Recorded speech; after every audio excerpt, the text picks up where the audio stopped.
If you want to be successful, you have to change this. This has to change. What makes it hard is your lack of belief that it can happen for you. The fact of it is, though, it's very doable. But you got to change, though. If you keep doing what you've been doing, you're going to keep getting what you've been getting.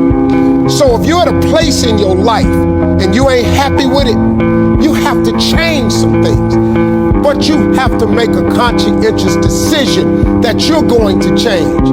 And it's not dependent on anybody else.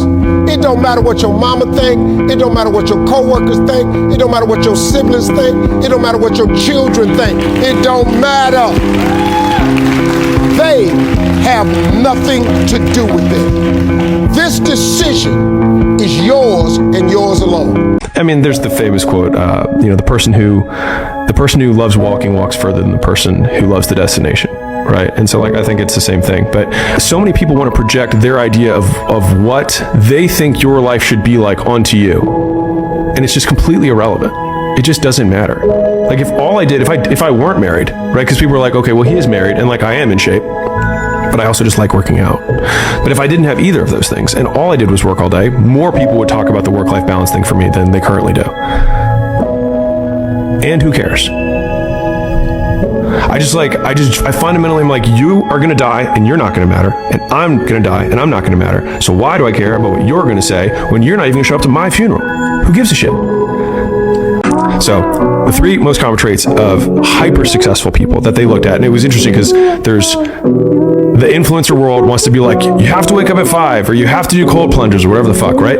But but there was actually very few that they all had in common. So number one was that they had a superiority complex. They thought they were better than other people and that they deserved more. The second is that they suffered from massive insecurity and feeling that they would never be enough.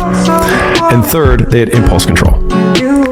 And so you've got this combination of people who are like, I want to do this big thing. So this big toward thing. And they've got this big away pain that's like, I'm never going to be enough. I always have to do more. And then they have impulse control that keeps them focused on the goal without seeing the woman in the red dress or getting pursued by her. And that, so it's like, shoot high, have a big thing that motivates, have a big tiger behind you and stay on the path. That no matter what someone says, no matter who it is that says it, the only way that you can lose on this journey is by giving up.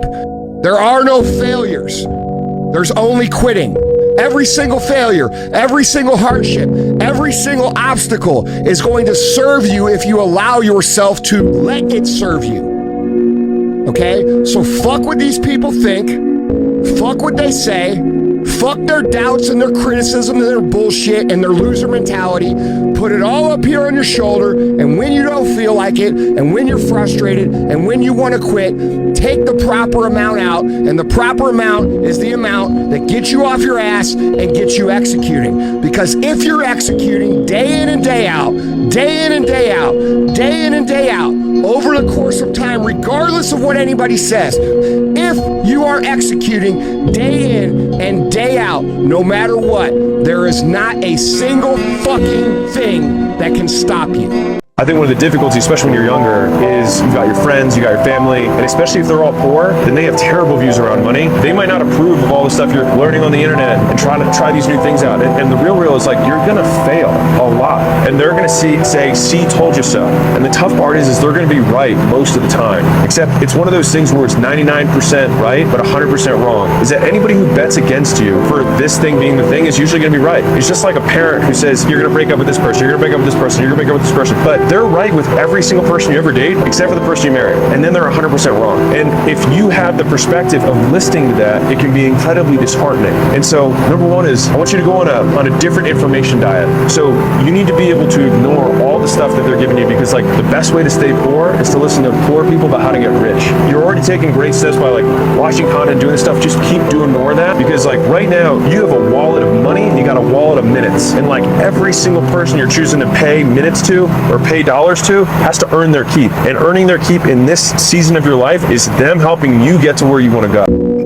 Motivation isn't something that I am going to count on. because it's just an emotion that's going to come and go. And just like feeling happy, you feel happy right now, maybe you won't feel happy in 15 minutes. You feel sad now, maybe you won't feel sad in 15 minutes. Feel motivated right now, you might not feel motivated in 15 minutes. Therefore, I can't rely on it. So I'm not going to put any money on just being motivated, because it doesn't really matter to me. So the daily actions that I take aren't from motivation, they're just from discipline. Like I said earlier, I'm not going to get up and go through some big debate about, well, do I really feel like doing this? No, I don't feel like doing it, but it doesn't matter. So I'm just going to go do it.